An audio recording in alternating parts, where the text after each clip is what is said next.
So, quick update guys. So, nandito tayo ngayon sa Cobar City Walk kung saan mag-ice cream tayo. Tatry natin tong sugar-free na ice cream. Ito bago.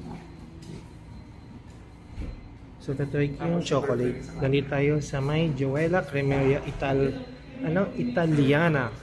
Ayan o. So, ayan. Right now, nag-order na si Arlon.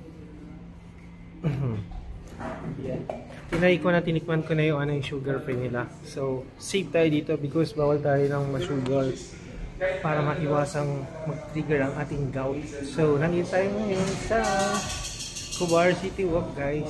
So, dalawa lang kami kasi nagigat kami sa Rashid Mall. Wala mapupuntahan masyado doon. So, dito kami napadpad sa may Cobar City Walk.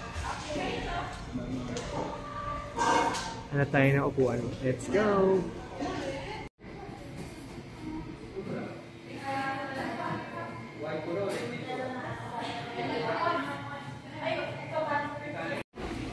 Ito na. Thank you. So, ito na guys. Arlon, ito na siya. Ito na yung order ko. Okay. Sure, 5-star daw. Welcome. So, let's go guys. Sige tayo katambay. Kain tayo. Ice gelato guys. Let's